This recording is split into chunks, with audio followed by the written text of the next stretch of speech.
Compassion. Richard Davidson told us that people who do a specific form of meditation on compassion and loving kindness can increase their happiness levels to a greater extent and for longer periods of time, even than people taking powerful antidepressant medications.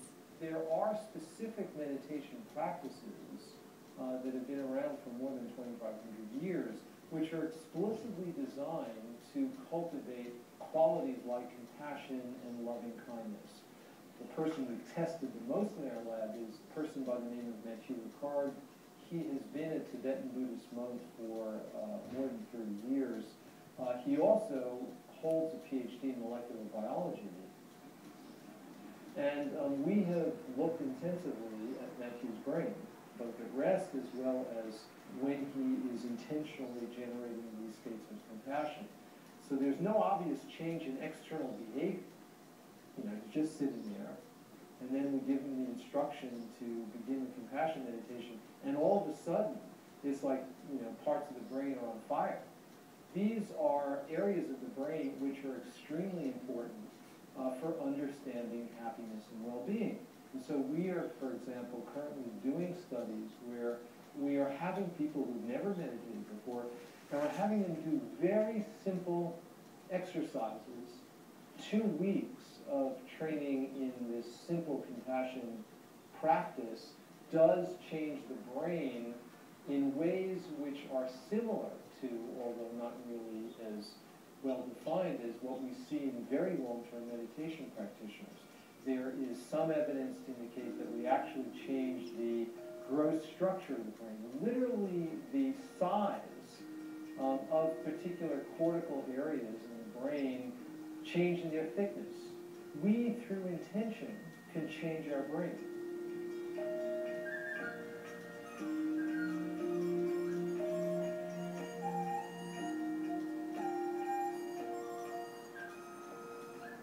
We ask people to count their blessings on a regular basis.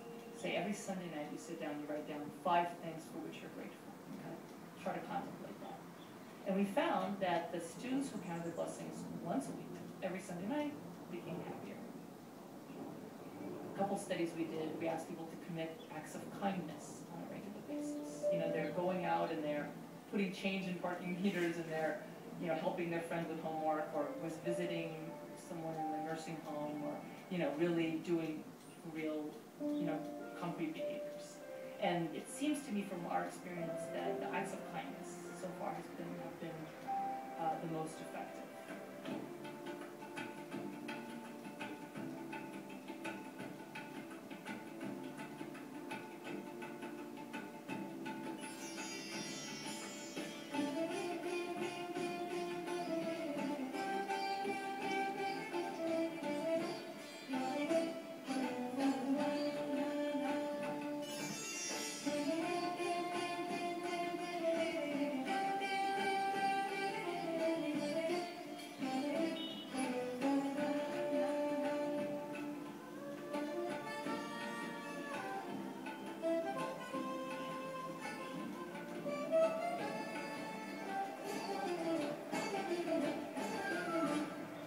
Mother Teresa, a symbol of compassion, opened her first home for dying and destitute people here in Kolkata, India. Andy Wimmer is a volunteer at the home. I was a bank and computer manager for many years, and a quite ambitious fellow. I wanted to become the youngest bank director there, spoiled with a good income. I used and spent a lot of money, and had a good life actually, enjoyed the life. I used to waste a lot of money on fashion, for example. I was quite a fellow with quite, you know, into fashion and all these things. But it is not important anymore.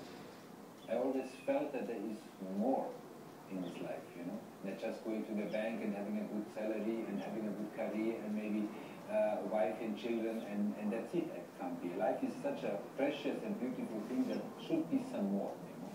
I met someone who worked in the home for the dying, and he said, I show you that place, and if you like feeling happiness, then you're welcome.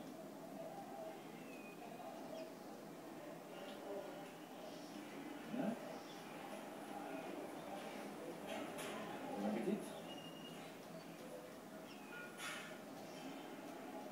I remember when I came first into the home for the dying, the first thing I saw was a young dying boy, maybe 15 years old, in very bad condition, and I had to feed him, and I don't know, I fed him and he ate with great difficulties, but then he looked in his eyes and looked at me, and I thought, so that's it now, you know? So it was like a flash, it was like a small enlightenment.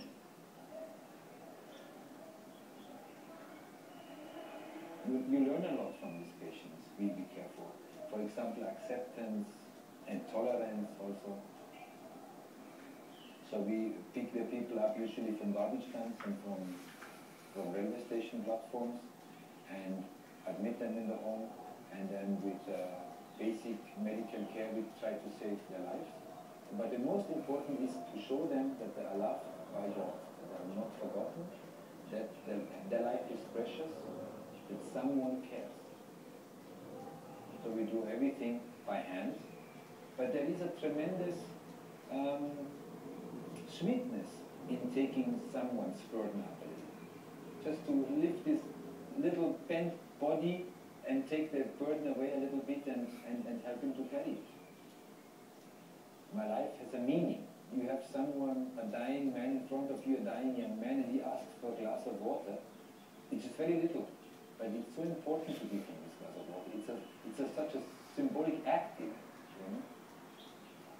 I got this life. I get my parents, my friends. I was never really sick. I had always enough food to eat. I am the first one in my generations which never experienced a war.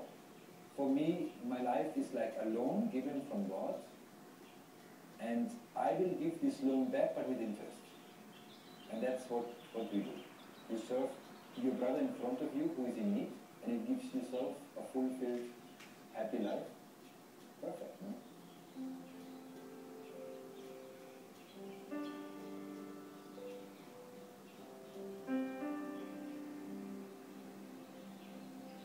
Gratitude, compassion, caring, love, these are to me what I would call spiritual emotions. And they make you think of things bigger than yourself. If you only seek your own happiness, it can be kind of a selfish thing. But once you move to the spiritual emotions and worry about the well-being of the world, your life grows. You care about something bigger than yourself. You, in a way, can transcend your own life, your own death, by caring about these things that are bigger than yourself.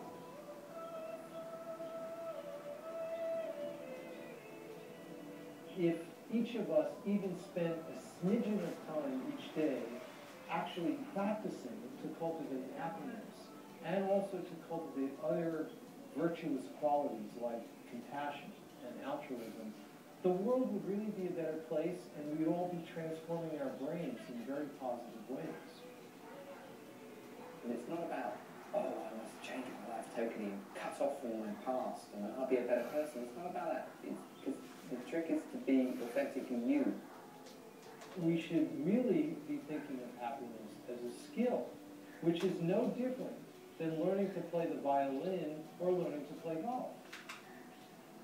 The formula for happiness is not the same for everyone. But the good news is that the things we love to do are the building blocks of a happy life. Play, having new experiences, friends and family, doing things that are meaningful, appreciating what we have. These are the things that make us happy, and they're free. And with happiness, the more you have, the more everyone